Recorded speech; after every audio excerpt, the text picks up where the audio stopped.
حضور صلی اللہ علیہ وسلم کی حیات طیبہ کے آخری ایام میں یہ واقعہ پیش آیا کہ حضور مسجد نبوی میں تشریف فرما ہے، مجمع موجود ہے، اچانک ایک شخص ظاہر ہوتا، شدید و بیاض ثیاب، شدید و سواد شعر، اس کا لباس انتہائی سفید صاف، کوئی اس پر دھبا نہیں، داغ نہیں، میل نہیں، بال انتہائی سیاہ چمکدار، گرد آلود نہیں، ولا یعرفہ احد منا، اور ہم میں سے اسے کوئی پہچانتا بھی نہیں تھا، کسی بھی ریت سے خاک سے بالکل آلودہ ہوئے بغیر بال ہیں،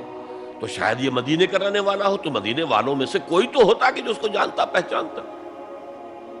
کوئی نہ کوئی تو گریٹ کرتا اس کو مجمع میں، آؤ آؤ ادھر آ جاؤ، میرے پاس آ جاؤ، کوئی نہیں۔ اور اگر براہ راست باہر سفر سے آ رہا ہے تو کچھ گرد آلود بال ہوتے، کچھ کپڑے میلے کچیلے ہوتے، تو لوگ حیران تھے، اور مزید یہ کہ اس نے سیدھا تیر کی طرح مجمع کو چیرتا ہوا حضور کے عین سامنے جا کر بیٹھ گیا۔ اب لوگ حیران ہیں، یہ ہے کون؟ اس کی یہ جرت، یہ جسارت، اور اس طرح دو زانو بیٹھا کہ حضور کے گھٹنوں کے ساتھ اپنے گھٹنے جوڑ دیے اور حضور کی رانوں پر اپنے دونوں ہاتھ رکھ دیے۔ اب سوال کیا، یا محمد اخبرنی عن الاسلام، اے محمد مجھے بتاؤ اسلام کیا ہے؟ حضور نے فرمایا وہی جو میں ابھی آپ کو حدیث سنا چکا ہوں، الاسلام ان تشہد اللہ الہ الا اللہ وان انا رسول اللہ وان تقیم الصلاۃ وتؤتی الزکاۃ وتصوم رمضان وتحج البیت ان استطعت الیہ سبیلا۔ پھر کہا اخبرنی عن الایمان، لیکن یہ کہ ان روایتوں میں بھی اس کو روایت کرنے والے بہت سے صحابہ ہیں، عبداللہ ابن عمر بھی ہے، حضرت عمر خود بھی ہے رضی اللہ تعالی عنہما، ابو ہریرہ بھی ہے، عبداللہ ابن مسعود بھی ہیں، چونکہ ایک مجمع میں واقعہ ہو رہا تھا نا، تو مجمع کے اندر تو بہت سے لوگ سن رہے ہیں، اگرچہ جیسے آج بھی ہوگا کہ میں جو بات کہہ رہا ہوں آپ میں سے بہت سے حضرات میری ساری بات سن کر اگر کہیں جا کر رپورٹ کریں گے تو ان کی باتوں میں اختلاف ہو جائے گا،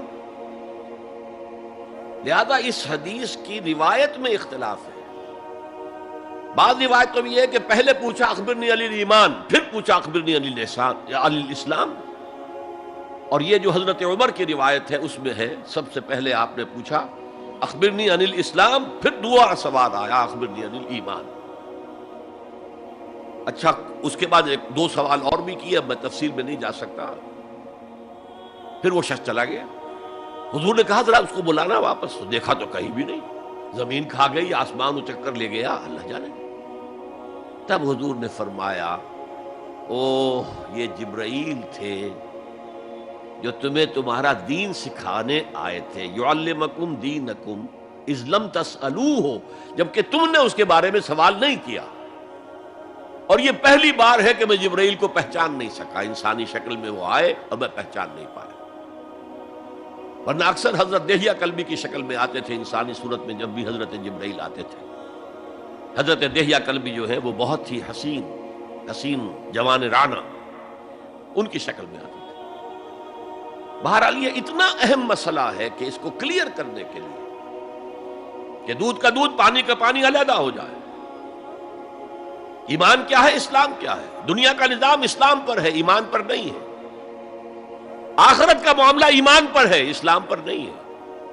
کوئی شخص مسلمانوں کا بہت بڑا قائد ہو، بہت بڑا لیڈر ہو، لیکن ہو سکتا ہے آخرت میں زیرو ہو۔ میں حدیث سنا چکا ہوں آپ کو، ایک شخص دنیا میں شہید سمجھا جا رہا تھا، ایک شخص دنیا میں بہت بڑا عالم سمجھا جا رہا تھا، ایک شخص دنیا میں بہت بڑا سخی سمجھا جا رہا تھا، اور اللہ نے سب کے دعوے جو ہیں ان کی نفی کر دی۔ تم نے جنگ کی تھی اس لیے لیقال جریء کہا جائے، بہت ہی جری آدمی ہے صاحب، بہت بہادر آدمی، کیا کہنے اس کے۔ لیقال سخی، بھائی بڑا سخی آدمی ہے، سخاوت کے دریا بہا دیے اس نے، بھائی بہت بڑا عالم ہے، اس سے علم کا کتنا جو ہے لوگوں کو فیض پہنچا ہے۔ وقت قیلا، یہ تمہارا مقصود تھا، وہ مقصود دنیا میں حاصل ہو چکا، تمہاری شہرت کے ڈنکے بج چکے، اب یہاں تمہارے لیے کچھ نہیں۔